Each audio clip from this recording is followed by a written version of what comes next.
देखो, हमारी सभ्यता में बहुत सारे ऐसे स्कॉलर्स हुए जिनका ये कहना था कि वेदों की ओर लौट चलो। आज भी बहुत सारे ऐसे स्पीकर्स हैं, बहुत सारे ऐसे पर्सनैलिटीज हैं जो कि ये कहते हैं कि हमें डेवलपमेंट करना है, अपने आप को as a self development grow करना है, तो आपको बुक्स पढ़ने चाहिए। और अगर आप चाहते हो कि 2025 में आप एज ए स्ट्रॉन्ग पर्सनैलिटी के रूप में अपने आप को ले आओ, पर्सनल डेवलपमेंट और ग्रोथ पे फोकस कर पाओ, तो आज से ही ये 5 बुक्स पढ़ना शुरू कर दो। क्योंकि ये 5 बुक्स ऐसे हैं कि 2025 में अगर आप इनको अप्लाई करोगे ना, तो आप देखोगे कि आपकी जो ग्रोथ है, जो फाइनेंस है, जो क्रिएटिविटी है, जो डिसीजन मेकिंग के फासले हैं, ये बहुत ही आसान हो जाएंगे। और ये बुक्स आपको इन सारे फील्ड में हेल्प करने वाले हैं। ये कौन कौन से हैं, एक एक करके मैं डिस्कस करूंगा। और ये इतने पॉपुलर बुक्स हैं कि आपको कहीं भी किसी भी बुक स्टोर पे मिल जाएंगे। लेकिन अगर आप चाहते हो कि ऑनलाइन बाय करो, तो वीडियो के डिस्क्रिप्शन में इनका लिंक मिल जाएगा, जहां से आप डायरेक्टली बाय कर सकते हो। नंबर 1,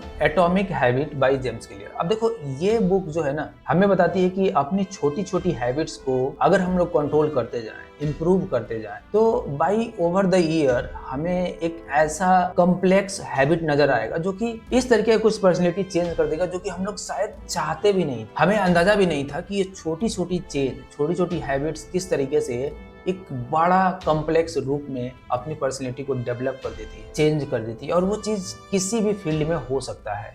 तो ये बुक आपको उसी तरीके का कुछ हैबिट चेंजेस बताता है। वैसे तो मार्केट में मुझे 3 बुक्स हैबिट से रिगार्डिंग बहुत अच्छे लगते हैं, और वो तीनों बुक मेरे पास है, जो कि मैं आपको दिखा देता हूँ यहाँ पे। जैसे देखोगे, ये 3 बुक्स है। जैसे ये एटॉमिक हैबिट है, ये आप देख सकते हो यहाँ पे। उसके बाद ये 7 हैबिट ऑफ इफेक्टिव पीपल है, ये देख सकते हो। और एक है पावर ऑफ हैबिट, और ये मैंने ऑनलाइन ही मंगाया था। और तीनों बुक जो है मैं पढ़ चुका हूँ, और ये तीनों बुक जो है मुझे बहुत अच्छा लगता है।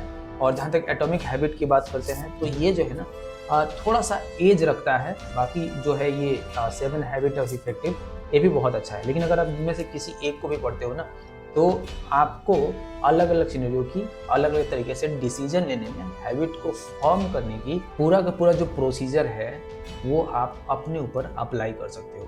Number 2, simple path to wealth by JL Collins. अब देखो, अगर आप चाहते हो कि फाइनेंस को बहुत अच्छे से समझे, तो उसमें बहुत सारे बुक्स हैं। जैसे जो बेस्ट बुक आता है, जिसको फाइनेंस का बाइबल बोला जाता है, वो तो मेनली है कि इंटेलिजेंट इन्वेस्टर जो है वो करके आता है। लेकिन वो बुक बहुत कॉम्प्लेक्स है, बहुत ही मतलब ज़्यादा कॉम्प्लेक्स है, और इतने ज़्यादा पेजेस भी है उसमें कि जल्दी से आप उसे फिनिश नहीं कर पाओगे। और बुक लिखी भी गई है 1 सेंचुरी पहले, तो थोड़ा सा वो आपको कॉम्प्लेक्स जो है वो ज़्यादा नजर आएगा। तो अगर ये बुक अगर आप फाइनेंस के लिए फॉलो करते, इसमें बहुत ही छोटे छोटे तरीके से फाइनेंस को समझाया गया है, और बताया गया कि किस तरीके से आपको डिसीजन लेने चाहिए, कौन से डिसीजंस के हिसाब से आपको इन्वेस्टमेंट करना चाहिए, कहाँ करना चाहिए, और किस तरीके से आप अलग अलग डिसीजन में जो हो कैटलाइज कर सकते हो। और इसके साथ साथ अगर आप ये बुक नहीं भी पढ़ना चाहते हो, तो पीटर लिंच की 2 बुक आती है, उनमें से जो पहली बुक है वो जरूर पढ़ लेना। Number 3, the subtle art of not giving up by mark Manson. अब ये बुक ना कुछ ऐसे पर्सपेक्टिव पे बात करती है कि बहुत बार हमारे सामने कुछ ऐसे सिनेरियो क्रिएट हो जाता है कि हम उस सिचुएशन में कभी भी ना नहीं बोल पाते। और ये बहुत डिफिकल्ट सिनेरियो है हमारे लाइफ का, कि अगर जो चीज हमें पसंद नहीं भी है, हम उसमें अपने डिसीजंस नहीं लेके आ पाते, यानी कि ना नहीं बोल पाते। हमेशा सोचते रहते हैं कि ये नाराज हो जाएगा, वो नाराज हो जाएगा अगर मैं ना कहता हूँ या मना करता हूँ तो। लेकिन ये बुक आपको एक फ्रेश पर्सपेक्टिव देगा कि हमें हर किसी को खुश करने की जरूरत नहीं है, ये आपकी रिस्पॉन्सिबिलिटी नहीं है। आप अपने आप को किस तरीके से डेवलप करोगे, अपने आप को कितना अच्छे से खुश रख पाते हो, आपकी ज़रूरतें कितना अच्छे से पूरी हो पाती है, उसके लिए अगर दूसरों को ना कहना पड़ रहा है तो ना कहो। और ये बुक आपको एक अलग पर्सपेक्टिव से समझाएगा कि किस तरीके से आपको ना करनी चाहिए। Number 4, psychology of money. अब देखो, ये बुक ना इस बात पे ज़्यादा फोकस करता है कि आप वेल्थ तो अर्न कर रहे हो, लेकिन वेल्थ अर्न करने से ज़्यादा महत्वपूर्ण क्या है कि आपको वेल्थ को बैलेंस कैसे करना है, आप वाइजली अपने वेल्थ को मैनेज कर पाओ, अपने डिसीजन और अपॉर्चुनिटी के तरीके से अपनी तरफ अट्रैक्ट कर पाओ।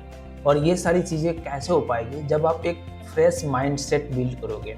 और ये फ्रेश माइंडसेट आपको क्या सिखाएगा कि आप वेल्थ तो अर्न कर रहे हो, लेकिन उससे ज़्यादा जरूरी क्या है कि जो वेल्थ अर्न किया है उस वेल्थ को मैनेज कैसे कर रहे हो। नंबर 5 जो इस लिस्ट का बुक है वो है साइनिंग बाय स्टेफन। अब बहुत सारे लोग जो इस बुक के बारे में शायद जानते होंगे या सर्च करेंगे तो उनको लगेगा कि हॉरर नोवेल हमारे लिस्ट में कैसे हो सकता है। अब खैर देखो, ये हॉरर नोवेल हो सकता है कि हमें कैरियर ग्रोथ के बारे में ना बताए, लेकिन ये क्रिएटिविटी के बारे में बताएगा, आपको परसिस्टेंसी के बारे में बताएगा कि किस तरीके से हमें किसी भी सिचुएशन में क्रिएटिव होना चाहिए। ये परसिस्टेंसी जो होती है, कंटिन्यूअसनेस जो होता है और जो डिसीजन मेकिंग होता है, क्रिएटिविटी होता है, वो किस तरीके से अगर हम लोग कहीं ऐसे सिचुएशन में फंसे होते हैं जहाँ पे हमें डिसीजन लेना है, थोड़ा क्रिएटिव होना है, थोड़ा हट के चलना है, तो वो चीज़ आपको ये बुक समझाने वाली है। सो दोस्तों, ये है वो 5 बुक्स जो कि आपकी habit, finances, creativity, decision making, problem solving के स्किल को फिक्स करेगा और साथ ही बताएगा कि किस तरीके से आपको अपने फाइनेंसेस को ध्यान रखना चाहिए, कैसे आप ग्रो कर सकते हो, किस तरीके से आपको अपने हैबिट्स बिल्ड करना चाहिए। और ये बुक ईजिली कहीं भी अवेलेबल आपको मिल जाती है क्योंकि ये बहुत सारी पॉपुलर बुक्स है और अगर आपको नहीं भी मिलती है तो वीडियो डिस्क्रिप्शन में लिंक मिल जाएगा, डायरेक्टली आप वहाँ से देख सकते हो। और साथ ही बताना कि ये वीडियो आपको कैसा लगा, किस तरीके से लगा, अपने दोस्तों के साथ शेयर कर लेना, फैमिली के साथ शेयर कर लेना। और अगर इनमें से कोई भी बुक आपने पढ़ रखा है तो कमेंट सेक्शन में बताना कि आपको उसके बारे में क्या अच्छा लगा, या आप पढ़ने वाले हो तो कौन सा पहले बुक आप जो है पढ़ने वाले हो। सो मिलते हैं नेक्स्ट वीडियो में, तब तक के लिए ग्रो करो, थ्राइव करो। जय हिंद।